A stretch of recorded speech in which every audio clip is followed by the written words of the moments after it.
The Galactic Council Hall was the largest place ever built in known space. It was not just a building, not just a station, it was a monument to power and unity. The Council had chosen to build it inside a hollow moon, one that circled a golden giant star at the edge of the core worlds. From the outside, it looked like a shining crystal ring wrapped around stone, but inside, it was a universe on its own. Corridors stretched for kilometers, wide enough for flying species with wings and tall enough for giants that walked on 6 legs. The walls glowed with living light, fed by energy harvested from the star itself.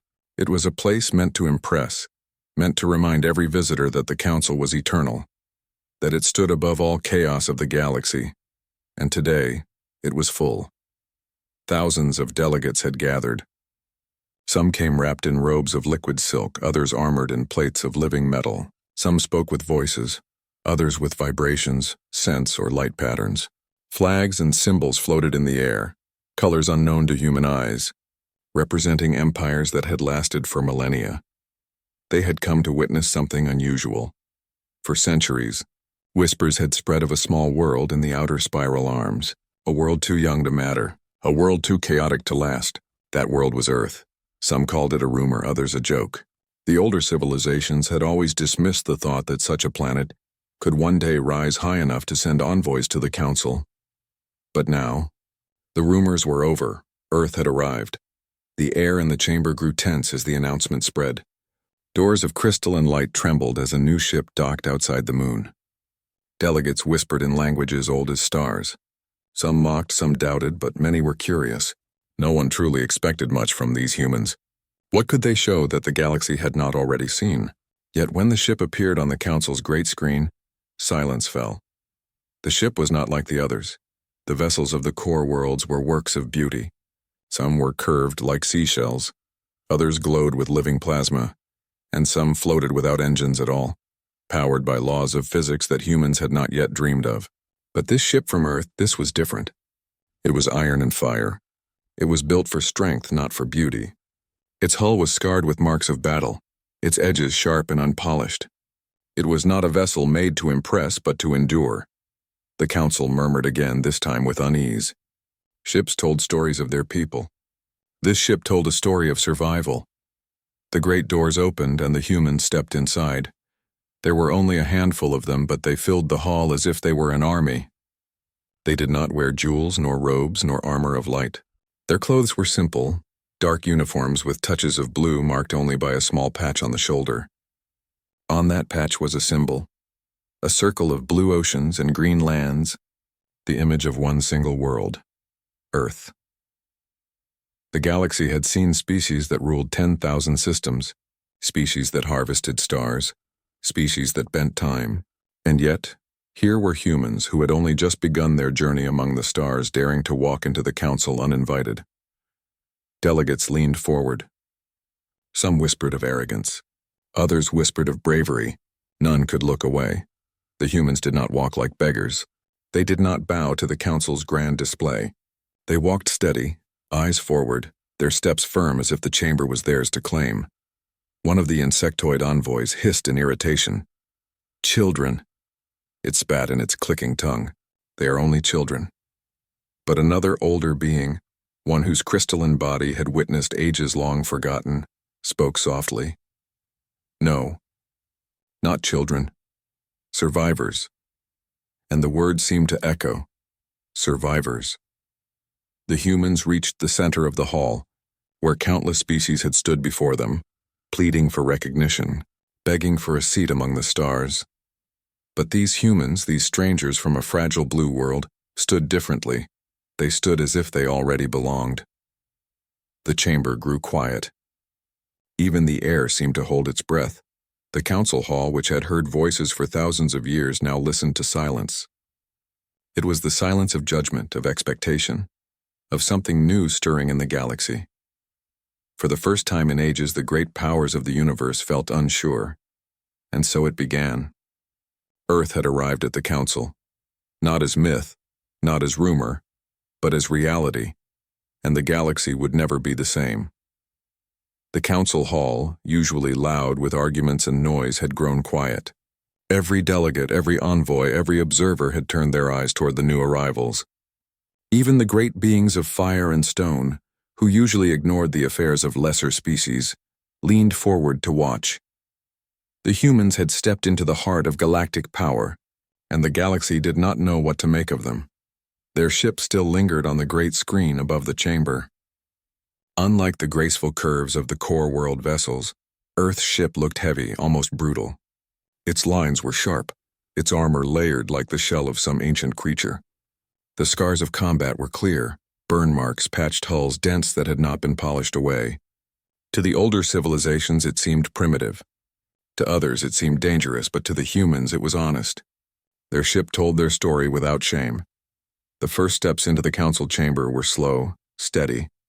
The sound of boots against the crystal floor echoed like drum beats. It was not arrogance nor submission, it was presence. The kind of presence that said, "We are here and we will not vanish." There were only 10 of them. A small delegation, no larger than a family group among some of the galactic species, but they walked as though they carried the weight of an entire planet on their shoulders, and perhaps they did. The leader walked in front, a woman with hair streaked gray, her face marked with years of both hardship and strength. She did not wear a crown nor armor nor any weapon.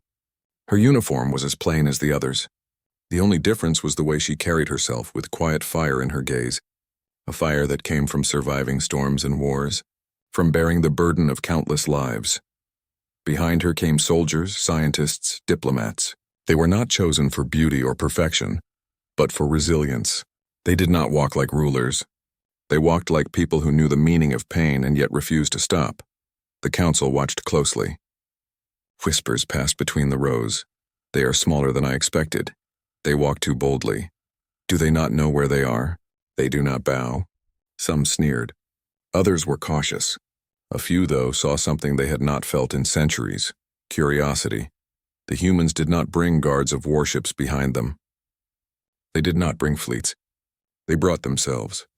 And still the chamber felt heavier, as though their presence shifted the balance of the air.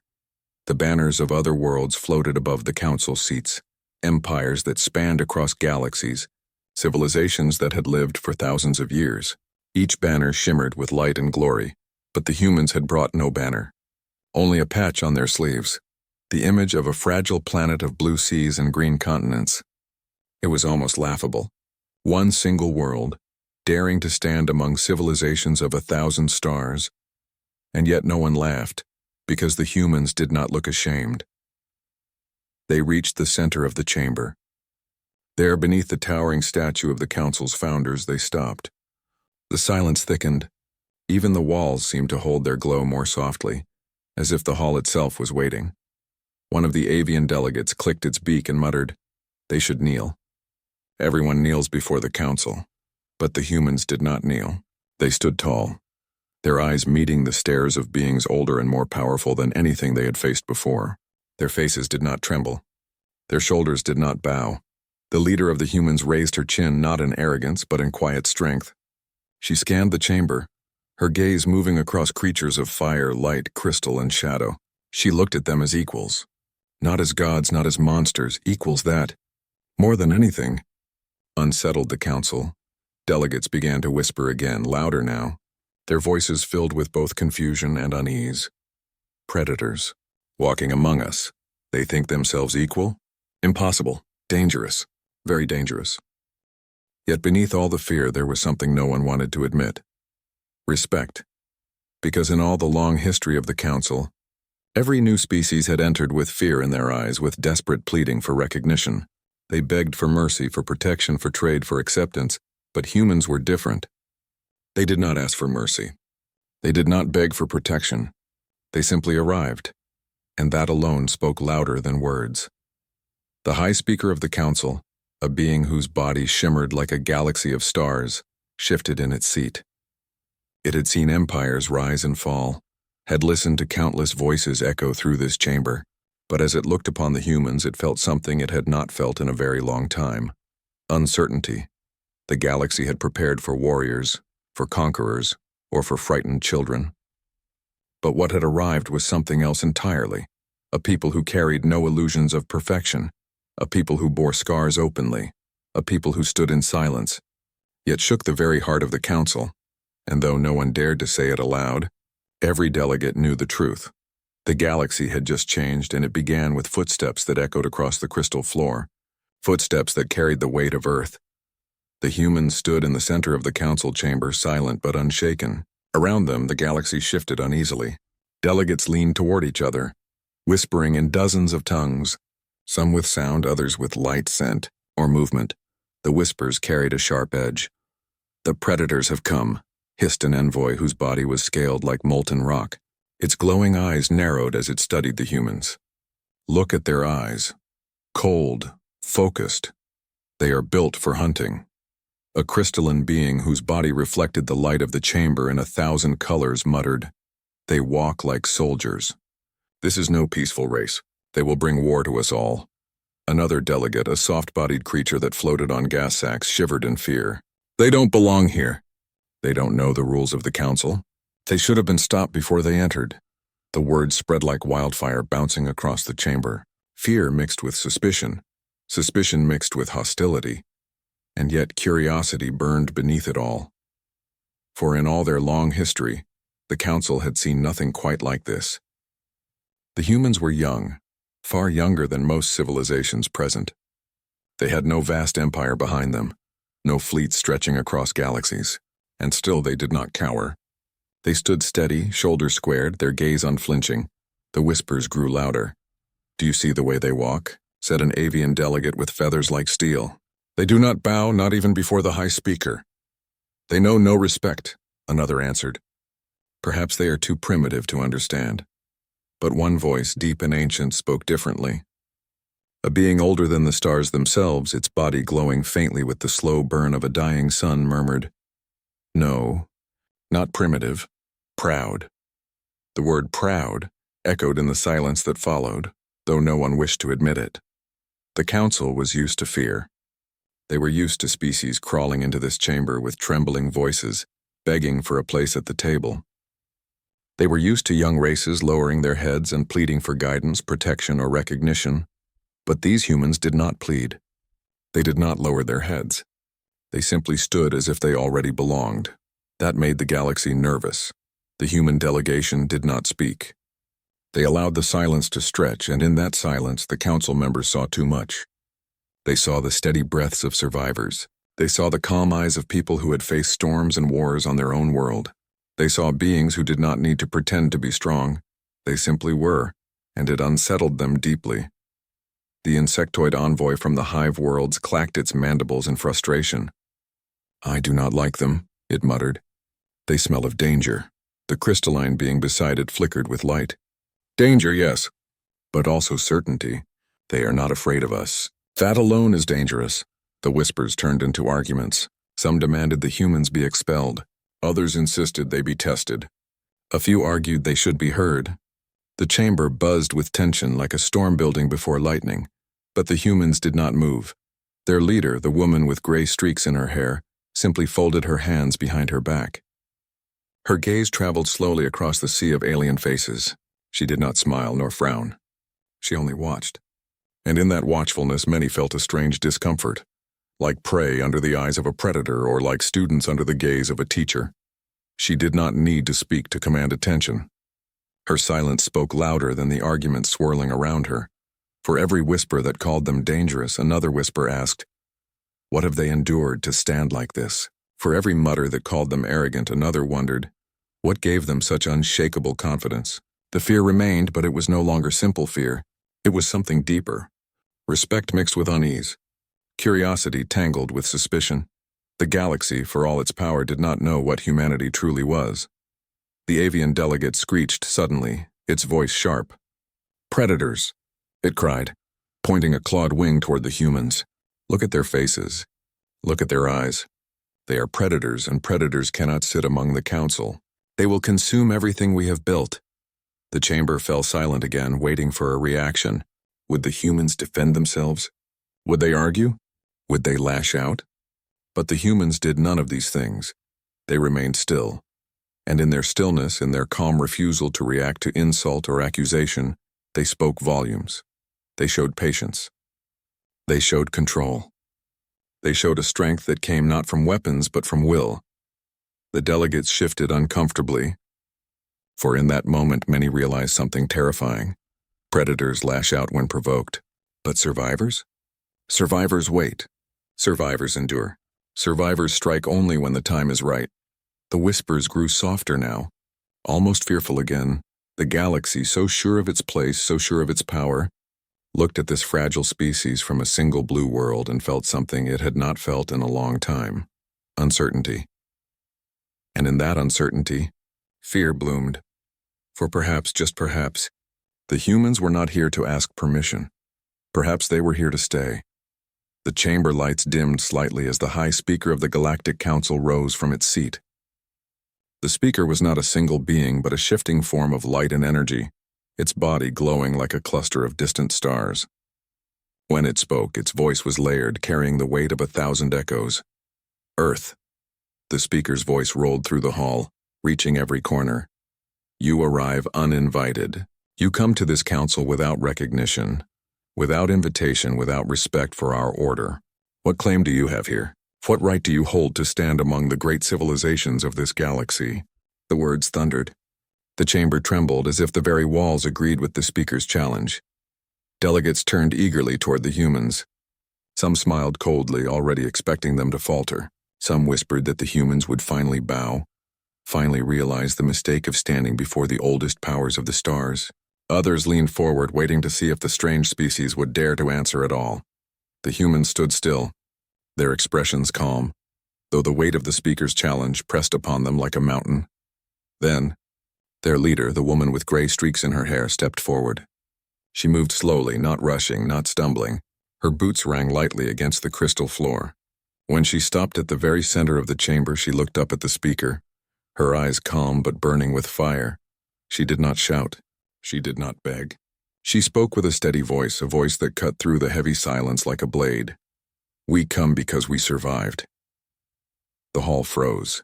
Every whisper, every mutter, every breath stopped. Her words were simple, but they carried weight. They were not the words of a conqueror, nor of a beggar. They were the words of someone who had walked through fire and lived to tell of it.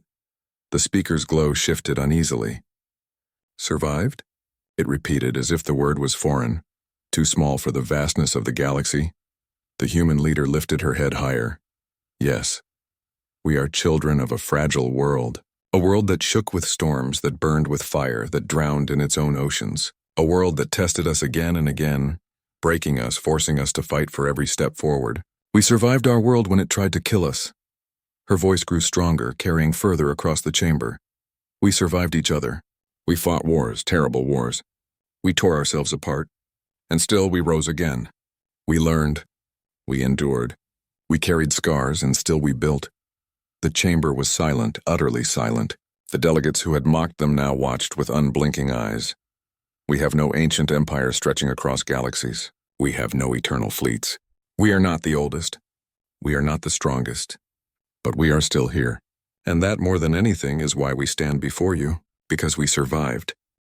Her voice did not shake. Her hands did not tremble.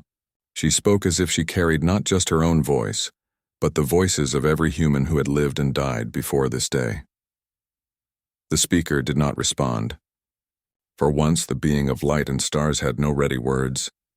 Across the chamber, the whispers began again, but they were different now. Survived. They speak of survival as though it is victory. They admit their weakness, and yet they turn it into strength. They should not be here, and yet I cannot look away. Some shook their heads in disbelief. Others frowned, unsettled. But a few, the ones who had once been small themselves long ago, felt something stir inside them. The human leader stood tall in the silence. Her eyes scanned the chamber, meeting the gazes of creatures of fire, crystal, metal, and shadow.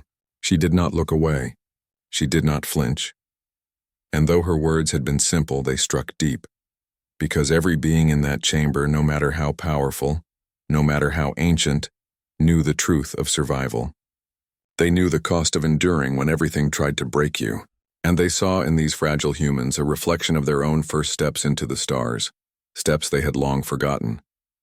The High Speaker's glow dimmed slightly, as if uncertain. For the first time in a long age, the council was not sure of its power. The humans had not brought weapons. They had not brought fleets. They had brought a truth so sharp, so undeniable, that even the greatest powers could not ignore it. And so the conflict began, not with warships, not with fire, but with words. The galaxy had asked, "What right do you have to stand among us?" And humanity had answered, "Because we survived." The woman's words still lingered in the air. We survived. For a long moment, no one spoke. The council chamber, a place that had echoed with countless speeches across thousands of years, felt frozen. Delegates shifted uncomfortably, some lowering their eyes, others staring harder at the human leader as if trying to see through her. At last, the speaker of the council leaned forward, its glowing body pulsing with unease. "You speak of survival," it said slowly, "as if it is greatness. But survival is not the same as wisdom. Survival is not the same as civilization. What proof do you have that your kind is worthy to stand among us?" The woman did not falter. Her voice rose again, stronger now, like a fire-catching wind. "We are worthy because of what it took to reach this moment. You see only that we are young. You see only that we come from one fragile planet, but you do not see the storms we endured to stand here." She spread her hand slightly, as if holding the weight of Earth itself. "Our skies burned. Once our world nearly destroyed itself with fire and smoke. Our seas rose, drowning cities. Our lands broke with famine and drought. We faced wars that scarred generations. We faced hatred that nearly consumed us. Again and again we stood at the edge of extinction, by our own hand and by nature's. And still we did not vanish. We refused to vanish." Her words were not poetry. They were truth spoken plainly, but they carried the power of lived struggle. Some delegates lowered their heads, remembering their own ancient histories, memories buried under centuries of comfort and power. Others frowned, refusing to let such words move them. But no one could deny the fire in her voice. She continued, "You say survival is not wisdom. But what is wisdom if not learning from failure? What is wisdom if not carrying scars and still walking forward? We humans are far from perfect. We are flawed, deeply flawed. But those flaws taught us. Those scars shaped us, and now they bring us here." Her voice softened, but the silence made it stronger.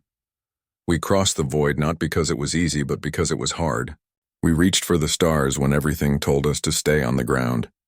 We built machines to carry us into the darkness, not knowing if we would ever return. And when we stumbled, when we failed, we rose again." One of the insectoid envoys clicked angrily, unable to stay quiet. "You speak as if pain makes you special. Every species here has known hardship. Every species has endured struggle. What makes you different?" The human leader turned her gaze toward it.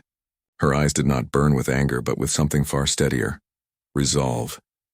"You are right," she said softly. "We are not the only ones who have suffered. We are not the only ones who endured, but we are the only ones who chose to come here, knowing we would not be welcomed. We are the only ones who came without fleets at our back, without empires behind us, without ancient power to shield us. We came with nothing but ourselves." Her words rang clear in the chamber. "And that is what makes us different. We do not stand here because we are strongest. We do not stand here because we are oldest. We stand here because we refuse to give up. That is humanity's history. That is our strength." The chamber shifted again. The whispers this time were not filled with laughter, nor with mockery. They were thoughtful, uncertain, heavy. For the first time, the council began to truly see them, not as reckless children, not as predators, not as fools, but as survivors who had carried the weight of history on their backs and still walked forward. The woman lowered her hand slowly, letting the silence stretch. Her eyes moved across the sea of alien faces, and she spoke one last time, her voice quiet but carrying to every corner of the hall. "We do not ask for your pity. We do not ask for your mercy. We stand here as equals not because we were given that right, but because we earned it." Silence followed. A deep, unshakable silence. Even the speaker did not respond at once. It simply stared, its body glowing faintly as though uncertain. And in that silence, every delegate felt the same thing, something they had not felt in ages. A weight pressing down on them, not of fear, not of threat, but of truth. Humanity had spoken, and the galaxy had no easy answer. The council chamber remained silent after the woman's words. It was not the silence of boredom nor of dismissal. It was the silence of thought. the kind that pressed heavy against the heart. For the first time in a long age, the galaxy was listening. The human leader took one small step forward. She did not raise her voice, but every syllable seemed to strike the crystal walls and echo across the vast chamber. "We stand here not to beg," she said, her tone steady, "and not to boast. We stand here to make a promise." The delegates leaned closer, some out of suspicion, some out of curiosity, but none could pull away. She lifted her hand, showing the patch of earth stitched on her uniform. The simple circle of blue and green looked small compared to the radiant banners of empires that shimmered above the chamber, yet at that moment it seemed brighter than them all. "This is our world," she said softly. "It is one planet, fragile, small, scarred, but it is ours, and it gave us everything, our strength, our pain, our will. We will not abandon it. We will not betray it. And as we step into the galaxy, we carry not only our world, but every lesson it gave us." Her words were like flint striking fire. The chamber, so cold and filled with suspicion, seemed to warm slightly. She continued, her voice rising now, full of power. "You may see predators. You may see children. You may see chaos. But know this, humanity does not retreat. Humanity does not bow. We do not come here to hide behind your fleets, nor to be ruled by your laws alone. We come because we have earned the right to stand. And we will stand. Not just for ourselves, but for every world told it was too small, too weak, too unworthy." The words hit hard. Some delegates gasped, others frowned deeply. Yet none could deny the force of her conviction. The insectoid envoy hissed from its seat. "Bold words, too bold. You claim much, but what happens when your strength fails? What happens when your will breaks?" The woman turned her gaze toward it, unflinching. "Then we rise again," she answered simply. "That is what humanity does. That is what we have always done." The insectoid envoy leaned back, silenced. Another delegate, one made of glowing energy, flared brightly. "And if the galaxy resists you? If the council itself rejects you?" The woman's reply was calm but sharp as steel. "Then we will still endure. We will still build. Recognition or rejection, it changes nothing. Humanity's path does not end here. It never ends. Because every time we are told no, we find another way." Her words fell into the chamber like thunder. For centuries, the council had believed itself the highest authority. No world had dared to speak with such certainty before them. Every young species had begged for acceptance, as though their survival depended on it. But humanity was different. They had declared they would move forward, with or without approval. This was not arrogance. It was defiance born from hardship. It was the voice of a people who had clawed their way out of darkness too many times to count. Some delegates trembled with unease. Others, to their own surprise, felt a spark of admiration. And a few, the oldest and wisest, sat in silence, remembering when their own kind had spoken such words long ago, before they too became complacent. The human leader lowered her hand, but her presence filled the chamber still. "This is humanity's promise," she said quietly now, though her voice carried as though the hall itself wished to spread it. "We will not stop. We will not surrender. And we will not stand by while others are silenced, crushed, or forgotten. If we rise, we will rise together. That is the only way forward." The silence that followed was vast, stretching across the chamber like a wave. For the first time in countless cycles, the council was not united in pride or superiority. It was divided, some fearful, some angry, and some deeply, quietly moved. The speaker of the council shifted uneasily, its glow dimming and brightening in waves. It had expected arrogance or begging, but this was something else. It was not conquest, it was not submission, it was a promise, and promises once spoken had power. The humans stood still, waiting. They did not push further. They had said what needed to be said, and they let their silence speak now. And in that silence, the galaxy realized something it had never considered before.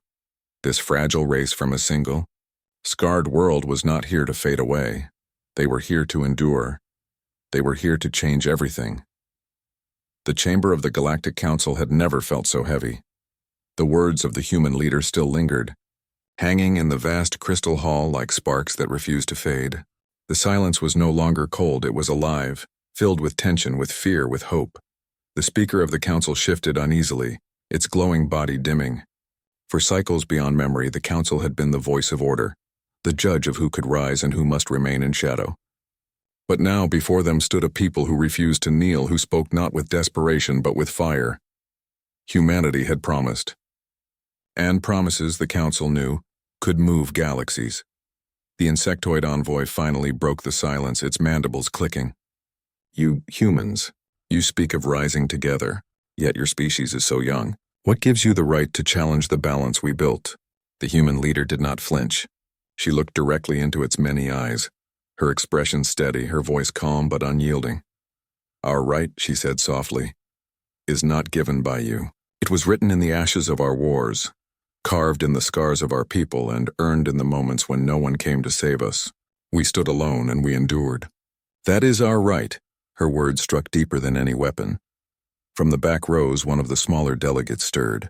It came from a species long ignored, worlds pushed aside by the great empires. Its voice was quiet, almost trembling. If they speak truth, if they mean what they say, perhaps humanity is not only here for themselves, perhaps they are here for all of us. The chamber rippled with murmurs. For the first time in ages, the lesser species spoke without fear, daring to raise their voices because humanity had given them courage. The great empires did not like this. Anger flared. Pride bristled.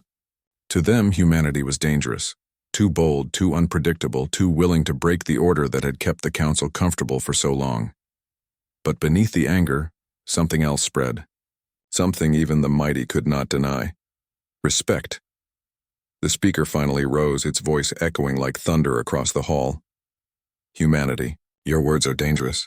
Your spirit is unsettling. You claim no need for approval, no need for guidance, yet you stand here demanding to be heard. Why should this council not cast you out now and silence your fire before it spreads?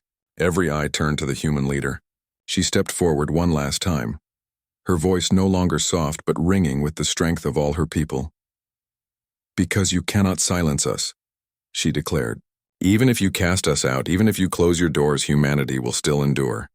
We will build, we will fight, we will rise. And one day you will hear our voice again, stronger than before. That is the truth of who we are. That is humanity.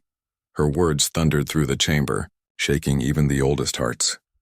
The delegates looked upon the humans, and for the first time, they saw them not as children, not as chaos, not as predators, but as something new, a spark, a storm, a beginning.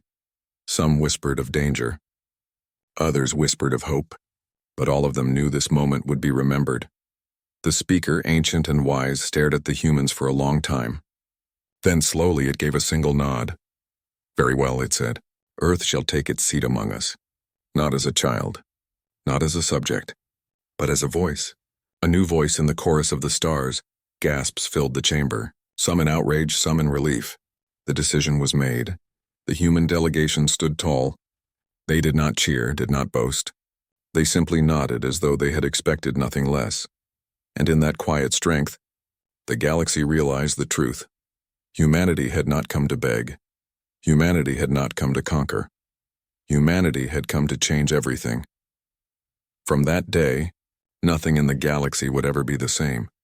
Because a fragile, scarred world named Earth had taken its place among the stars and left the galaxy speechless.